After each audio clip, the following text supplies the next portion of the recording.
वो ये है कि आपने कहा कि ऐसी सूरत में बच्चे का क्या होता है। Exactly. बच्चे को लेके प्रोसीजर ये है कि हर डिस्ट्रिक्ट का सीनियर सिविल जज वो लीगल गार्डियन है बच्चों का।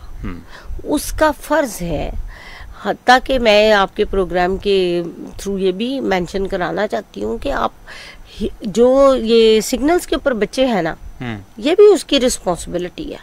अच्छा, हाँ, ये बिल्कुल उनका वेलफेयर उसकी रिस्पॉन्सिबिलिटी है सीनियर सिविल जज गार्डियन की, कि वो देखे कि इनका वेलफेयर किधर है या कुछ है। तो ऐसी सूरत में फिर वो गार्डियन कोर्ट को रुजू करते हैं। फिर गार्डियन कोर्ट डिसाइड करती है कि उसने क्या करना है। विजिटिंग भी अलाउड कर देती है, एक कपल के पास परमानेंट कस्टडी होती है, एक को विजिटिंग दे देती है। फिर सुप्रीम कोर्ट के लातदाद फैसले हैं, उनके मुताबिक शेड्यूल जारी कर देती है मुलाकात का, छुट्टियों का, हर चीज़ का। और अब इसमें जो नई डेवलपमेंट्स आने वाले दौर में होंगी वो ये है कि अगर साइकोलॉजिकल डिसऑर्डर्स हों बच्चे को, तो कोर्ट्स क्या करें।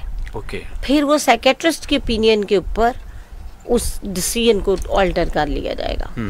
तो इसलिए ये चल रहा है अभी प्रोसीजर, एवेलुएट हो रहा है, बहुत सारा हो भी चुका है।